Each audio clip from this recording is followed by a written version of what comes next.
आज हम इस पॉडकास्ट में औद्योगिकरण के युग यानी द एज ऑफ इंडस्ट्रियलाइजेशन के बारे में विस्तार से समझेंगे। और ये एक ऐसा विषय है जिसकी तस्वीरें मुझे लगता है हम सबके दिमाग में कहीं ना कहीं छपी हुई हैं।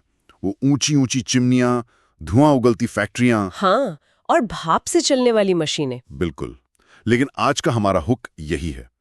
क्या कभी किसी ने सोचा है कि मशीनों और फैक्ट्रियों के इस शोर शराबे से पहले भारत और यूरोप के गांवों में अंतर्राष्ट्रीय बाजार के लिए बड़े पैमाने पर माल तैयार हो रहा था? वो भी बिना किसी फैक्ट्री के। हाँ, बिना किसी फैक्ट्री के।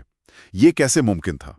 आज इसी कहानी की परतें खोलकर देखते हैं। देखिए, जब हम इंडस्ट्री शब्द सुनते हैं तो हमारे दिमाग में तरक्की और विकास की एक बहुत ही साफ सुथरी तस्वीर आती है। बिल्कुल। ऐसा लगता है कि कुछ जीनियस लोगों ने मशीनें बनाई और दुनिया रातों रात बदल गई। लेकिन क्या ये कहानी इतनी सीधी है? क्या ये सिर्फ तेजी से हुए तकनीकी बदलाव की कहानी है? या इसके पीछे कारीगरों के उजड़ते घरों की, मजदूरों के संघर्ष की और एक देश पर दूसरे देश के कब्जे की भी एक कहानी छुपी है। आज की इस चर्चा में हम इसी फर्क को समझने की कोशिश करेंगे। औद्योगिकरण का वो सपना जो तस्वीरों में दिखाया गया और वो हकीकत जो आम लोगों ने असल में जी। तो हम ब्रिटेन से शुरू करेंगे, जिससे पहली औद्योगिक राष्ट्र माना जाता है, और फिर देखेंगे कि भारत पर जो उस समय एक उपनिवेश था, इसका क्या और कैसा असर हुआ। बिल्कुल। तो चलिए उस सपने वाली तस्वीर से ही शुरू करते हैं। 20वीं सदी की शुरुआत में एक म्यूजिक बुक छपी थी, डॉन ऑफ द सेंचुरी नाम से। हाँ, मैंने देखी है वो तस्वीर। उसके कवर पर एक देवी जैसी आकृति है जिसे प्रगति का दूत कहा गया है। उसके पंख हैं, हाथ में नई सदी का झंडा है और वो एक पहिए पर सवार होकर भविष्य की तरफ उड़ रही है। और उसके पीछे रेलवे, कैमरा, मशीनें, प्रिंटिंग प्रेस, फैक्ट्री, मतलब तरक्की के सारे निशान। हाँ, एक और मशहूर तस्वीर थी टू मजिशियंस नाम से। एक तरफ है अलादीन, जो पूरब और अतीत का प्रतीक है। वो अपने जादुई चिराग से पल में महल बना देता है। और दूसरी तरफ एक मॉडर्न मैकेनिक है जो पश्चिम और भविष्य का प्रतीक है, और वो अपने औजारों से पुल, जहाज और ऊंची ऊंची इमारतें बना रहा है। संदेश बिल्कुल साफ है। हाँ, कि असली जादू अब चिराग में नहीं बल्कि मॉडर्न टेक्नोलॉजी में है। ये तस्वीरें एक शानदार भविष्य का वादा कर रही थी। लेकिन यही तो वो सवाल है जो हमें पूछना है, क्या ये शानदार भविष्य सबके लिए था? इन तस्वीरों में वो लाखों लोग कहाँ हैं जिनके हाथों से ये सब बन रहा था? सही बात है। असल कहानी इन तस्वीरों के पीछे छुपी है, और वो कहानी फैक्ट्रियों के बनने से भी बहुत पहले शुरू होती है। हाँ, और ये बात मुझे बहुत दिलचस्प लगती है। इतिहासकार इसे एक बड़ा फैंसी नाम देते हैं, प्रोटो इंडस्ट्रियलाइजेशन, जिसका सीधा सा मतलब है फैक्ट्रियों से पहले वाला औद्योगिकरण। बिल्कुल। ये वो दौर था जब बड़े पैमाने पर उत्पादन तो हो रहा था, लेकिन किसी फैक्ट्री की छत के नीचे नहीं बल्कि गांव के घरों में। और ये अपने आप में एक पूरी कहानी है। 17वीं 18वीं सदी में यूरोप के शहरों के जो व्यापारी थे वो अचानक गांव की तरफ जाने लगे। अच्छा, शहर छोड़कर गांव? पर ऐसा क्यों? वजह थी शहरों में मौजूद ट्रेड गिल्ड्स। ये कारीगरों और उत्पादकों के बड़े मजबूत संगठन थे। तो एक तरह की यूनियन जैसी? यूनियन से भी कहीं ज्यादा। ये गिल्ड्स तय करते थे कि कौन व्यापार करेगा, माल की क्वालिटी क्या होगी, दाम क्या होगा, और सबसे जरूरी कि कोई नया आदमी बिजनेस में ना आ पाए। बिल्कुल, उनका पूरा कंट्रोल था। तो जो नए व्यापारी थे उनके लिए तो शहर में कारोबार शुरू करना लगभग नामुमकिन था। तो उन्होंने एक नया रास्ता निकाला, चलो गांव चलते हैं। एग्जैक्टली। उन्होंने गांव के गरीब किसानों और कारीगरों को एडवांस पैसा देना शुरू किया और कहा तुम हमारे लिए माल तैयार करो। और किसानों ने ये मौका हाथों हाथ लिया होगा, है ना? बिल्कुल लिया। उस दौर में गांव में साझा जमीनें खत्म हो रही थीं और छोटे किसानों के लिए सिर्फ अपनी खेती से पूरे परिवार का पेट पालना बहुत मुश्किल हो गया था। तो ये उनके लिए एक तरह से साइड इनकम का जरिया बन गया। हाँ, वो अपनी छोटी सी जमीन पर खेती भी कर रहे थे और साथ ही घर पर बैठ के व्यापारियों के लिए काम भी। इससे पूरा परिवार काम में लग जाता था और उनकी आमदनी भी बढ़ जाती थी। और देखते देखते एक पूरा नेटवर्क खड़ा हो गया। इसे यूं समझिए, ये 18वीं सदी का वर्क फ्रॉम होम मॉडल था।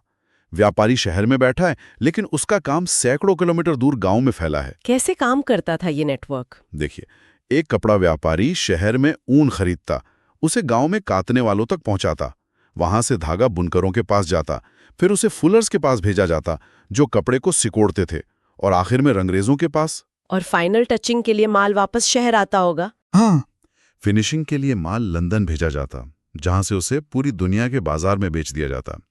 मतलब एक व्यापारी के नीचे 20-25 नहीं बल्कि सैकड़ों मजदूर काम कर रहे थे जो अपने अपने घरों में बैठे थे। एक अदृश्य फैक्ट्री जो बिना किसी इमारत के चल रही थी। बिल्कुल। यहाँ हमारे सुनने वालों के लिए एक सवाल है जिसमें वो सोच सकते हैं। आपको क्या लगता है, घर से काम करने का ये पुराना सिस्टम आज के वर्क फ्रॉम होम से कितना अलग या मिलता जुलता था? अपने विचार कमेंट्स में बताइएगा। तो ये तो हुई फैक्ट्रियों से पहले की कहानी। लेकिन फिर फैक्ट्रियां आईं। इंग्लैंड में पहली कॉटन मिल 1730 के दशक में लगी, लेकिन 18वीं सदी के आखिर तक उनकी संख्या तेजी से बढ़ी। और इस नए दौर का चेहरा बना कपास यानी कॉटन। रिचर्ड आर्कराइट जैसे लोगों ने कॉटन मिल बनाई। इसका सबसे बड़ा फायदा क्या था? सबसे बड़ा फायदा यह था कि जो महंगी महंगी मशीनें पहले अलग अलग घरों में थीं, अब उन्हें एक छत के नीचे लाया जा सकता था। इससे काम पर नजर रखना, क्वालिटी कंट्रोल करना और मजदूरों को मैनेज करना, सब कुछ बहुत आसान हो गया। बिल्कुल। लेकिन यहाँ एक और मजेदार बात है। हम अक्सर सोचते हैं कि जैसे ही फैक्ट्रियां आईं, पुरानी दुनिया खत्म हो गई। पर ऐसा हुआ नहीं। नहीं, हकीकत यह है कि बदलाव की रफ्तार बहुत बहुत धीमी थी। दशकों तक ब्रिटेन की अर्थव्यवस्था पर फैक्ट्रियों का नहीं, बल्कि पारंपरिक उद्योगों का ही दबदबा रहा। ऐसा क्यों? इसके क्या कारण थे? देखिए, इसके कई कारण थे। पहला, 19वीं सदी के आखिर में भी 20% से भी कम मजदूर इन नई टेक्नोलॉजी वाली फैक्ट्रियों में काम करते थे। ज्यादातर कपड़ा उद्योग अभी भी घरों में ही चल रहा था। अच्छा, और दूसरा? दूसरा ये कि हम अक्सर सिर्फ बड़ी बड़ी मशीनों जैसे स्टीम इंजन की ही बात करते हैं, लेकिन बदलाव सिर्फ वहां नहीं था। खाने पीने की चीजें बनाने, बिल्डिंग बनाने, मिट्टी के बर्तन, फर्नीचर, ऐसे सैकड़ों छोटे छोटे उद्योगों में भी नए नए आविष्कार हो रहे थे, जो शायद उतने ग्लैमरस नहीं थे, पर बहुत जरूरी थे। बिल्कुल। और सबसे बड़ा कारण, नई तकनीक भरोसेमंद नहीं थी और बहुत ज्यादा महंगी थी। हाँ, ये तो होता है। मशीनें बार बार खराब होती थीं और उन्हें ठीक कराना एक सिरदर्द रहा होगा। और उद्योगपति भी फूंक फूंक कर कदम रख रहे थे। इसका सबसे अच्छा उदाहरण तो स्टीम इंजन है। जेम्स वॉट ने 1781 में इसे बेहतर बनाया, पर सालों तक उसे कोई खरीदार ही नहीं मिला। सच में? हाँ, 19वीं सदी की शुरुआत तक पूरे इंग्लैंड में सिर्फ 321 स्टीम इंजन थे। यानी उस दौर का एक आम मजदूर मशीन ऑपरेटर नहीं, बल्कि एक पारंपरिक कारीगर ही था। ये तो पूरी इमेज ही पलट देता है। इसका मतलब उस दौर में हाथ का काम भाप की शक्ति को सीधी टक्कर दे रहा था। टक्कर दे रहा था और कई मामलों में जीत भी रहा था। तो उद्योगपतियों के लिए मशीन से ज्यादा कीमती इंसान थे। बिल्कुल। और ये उस दौर का सबसे बड़ा विरोधाभास है। विक्टोरियन ब्रिटेन में मजदूरों की कोई कमी नहीं थी। गांव से गरीब किसान और बेघर लोग झुंड के झुंड शहरों में काम ढूंढने आ रहे थे। और जब सप्लाई ज्यादा होती है तो कीमत कम हो जाती है, मतलब मजदूरी कम थी। सही पकड़ा। तो एक उद्योगपति के नजरिए से सोचिए, वो एक महंगी अविश्वसनीय मशीन पर पैसा क्यों लगाएगा जब उसे वही काम करने के लिए सस्ते मजदूर आसानी से मिल रहे हैं? उसके लिए तो सबसे भरोसेमंद और एडवांस्ड मशीन इंसान ही था, जो सस्ता था, हर काम के लिए तैयार था और जिसे अपडेट करने की भी जरूरत नहीं थी। और कई काम तो ऐसे थे जो मशीनें कर ही नहीं सकती थीं। हाँ, मशीनें एक जैसी स्टैंडर्ड चीजें बनाने के लिए अच्छी थी, लेकिन बाजार में खास डिजाइन और अलग-अलग आकार की चीजों की मांग थी। जैसे उस समय ब्रिटेन में 500 अलग-अलग तरह के हथौड़े बनते थे। 500 तरह के? मुझे तो लगता था हथौड़ा बस हथौड़ा होता है। ये तो किसी टूल म्यूजियम जैसा लगता है। बिल्कुल। और 45 तरह की कुल्हाड़ियां बनती थी। हर हथौड़ा या कुल्हाड़ी एक खास काम के लिए थी, जिसे सिर्फ एक माहिर कारीगर का हाथ ही बना सकता था, कोई मशीन नहीं। और एक आखिरी बात जो क्लास और स्टेटस से जुड़ी है। ब्रिटेन का जो अमीर तबका था, एरिस्टोक्रेट्स और बुर्जुआजी, वो हाथ से बनी चीजों को शान की बात समझता था।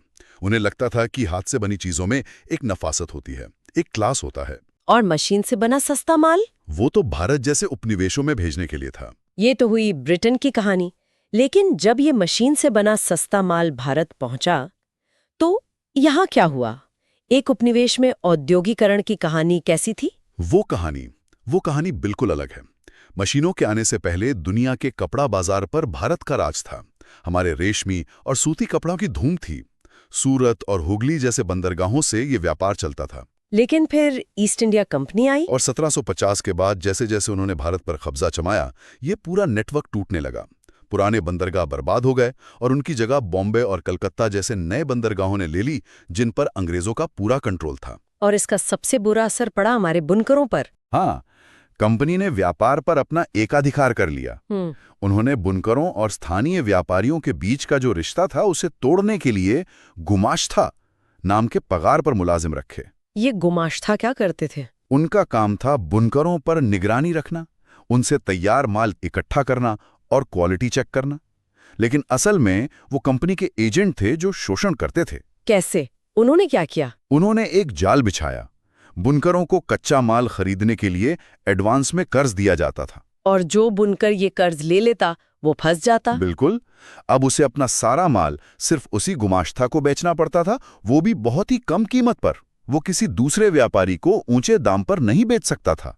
उसकी मोलभाव करने की आजादी ही खत्म हो गई। और ये गुमाश्ता अक्सर बाहरी लोग होते थे जिन्हें बुनकरों से कोई लेना देना नहीं था। हाँ, वो सिपाहियों के साथ गांव में घुसते, घमंड से बात करते, और अगर माल समय पर तैयार ना हो तो बुनकरों को सजा देते थे, उन्हें पीटते थे। ये तो बहुत जुल्म था। बिल्कुल। इस जुल्म से तंग आकर हजारों बुनकरों ने या तो गांव छोड़ दिया या फिर कर्ज लेने से मना करके खेतीहर मजदूर बन गए। और ये तो बस बर्बादी की शुरुआत थी। 19वीं सदी आते आते भारतीय बुनकरों पर मतलब दोहरी मार पड़ी। हाँ, एक तरफ इंग्लैंड में अपनी फैक्ट्रियां लगने के बाद अंग्रेजों ने भारतीय कपड़ों पर भारी टैक्स लगा दिया ताकि हमारा माल उनके बाजार में ना बिक सके। हमारा एक्सपोर्ट मार्केट तबाह हो गया। और दूसरी ज्यादा घातक मार उनके अपने घर में पड़ी। हाँ, ईस्ट इंडिया कंपनी ने मैनचेस्टर की फैक्ट्रियों में बना सस्ता मशीन का कपड़ा भारत के बाजारों में भर दिया। वो इतना सस्ता था कि हमारे बुनकर अपने हाथ से बने कपड़े से उसका मुकाबला ही नहीं कर पाए। और फिर रही सही कसर कच्चे माल की कमी ने पूरी कर दी। बिल्कुल। 1860 के दशक में अमेरिका में गृह युद्ध छिड़ा तो ब्रिटेन को कपास मिलना बंद हो गया। उन्होंने भारत से सारा कच्चा कपास खरीदना शुरू कर दिया। नतीजा ये हुआ कि भारत से कपास का एक्सपोर्ट इतना बढ़ गया कि यहाँ उसकी कीमतें आसमान छूने लगी। तो भारतीय बुनकरों को अपना ही कच्चा माल मिलना बंद हो गया। या तो बंद हो गया या बहुत महंगी कीमतों पर मिलने लगा। इस पूरी प्रक्रिया ने भारत के पारंपरिक कपड़ा उद्योग की कमर तोड़कर रख दी। लेकिन इसी अंधेरे में भारत में भी कुछ फैक्ट्रियों की चिमनियों से धुआं उठना शुरू हो रहा था। हाँ, बॉम्बे में पहली कॉटन मिल 1854 में लगी। फिर बंगाल में जूट मिलें, कानपुर और अहमदाबाद में कॉटन मिलें खुली। लेकिन मेरे मन में एक सवाल आता है, अंग्रेजों के राज में एक भारतीय के पास फैक्ट्री लगाने के लिए इतना पैसा आया कहाँ से? ये एक स्याह हकीकत है। ये पैसा अक्सर चीन के साथ हुए अफीम के गैर कानूनी व्यापार से आया था। अच्छा। हाँ, द्वारकानाथ टैगोर, दिनशॉ पेटीट और जमशेदजी टाटा जैसे शुरुआती उद्योगपतियों ने अपनी शुरुआती दौलत इसी व्यापार से कमाई थी। लेकिन यहाँ भी उनके रास्ते में मुश्किलें थी, है ना? बहुत मुश्किलें थी। भारत के ज्यादातर बड़े उद्योगों पर यूरोपीय मैनेजिंग एजेंसीज का कंट्रोल था। पैसा भले ही भारतीय फाइनेंसर लगाते थे, लेकिन सारे बड़े फैसले वही अंग्रेज लेते थे। और इन फैक्ट्रियों में काम करने वाले मजदूर कौन थे? ये वही किसान और कारीगर थे जिनका गांव में काम छिन गया था। वो काम की तलाश में शहरों की तरफ आ रहे थे। और यहाँ एक नया और बहुत ताकतवर आदमी सामने आया, जॉबर। हाँ, उद्योगपति खुद भर्ती नहीं करते थे। वो एक पुराने भरोसेमंद कर्मचारी को जॉबर बना देते थे। और वो क्या करता था? वो अपने गांव से लोगों को लाता, उन्हें नौकरी का भरोसा देता, शहर में रहने के लिए जगह ढूंढने में मदद करता और मुश्किल वक्त में पैसे भी उधार देता था। यानी वो मजदूरों के लिए एक तरह का मसीहा बन गया। शुरू में तो हाँ, लेकिन धीरे धीरे वो अपनी ताकत का गलत इस्तेमाल करने लगा। वो अपने एहसानों के बदले मजदूरों से पैसे और तोहफे मांगने लगा और उनकी जिंदगी पर कंट्रोल करने लगा। तो अब भारत में भी माल बनने लगा था और ब्रिटेन में भी। अब चुनौती थी इसे बेचने की। नए ग्राहकों को कैसे मनाया जाए कि वो आपका सामान खरीदें। यहीं से विज्ञापन और मार्केटिंग का खेल शुरू होता है। बिल्कुल। मैनचेस्टर के उद्योगपतियों ने एक बहुत चालाक तरीका अपनाया। जब वो भारत में कपड़ा भेजते तो कपड़े के बंडलों पर एक लेबल लगाते थे। उस पर मोटे अक्षरों में लिखा होता था, मेड इन मैनचेस्टर। और ये क्वालिटी की गारंटी माना जाता था। हाँ, लेकिन वो सिर्फ लिखते नहीं थे, तस्वीरें भी छापते थे। और बड़ी होशियारी से इन लेबलों पर भारतीय देवी देवताओं की तस्वीरें होती थीं। कृष्ण, सरस्वती, लक्ष्मी, कार्तिकेय। हाँ, बिल्कुल। उन्होंने एक मनोवैज्ञानिक चाल चली।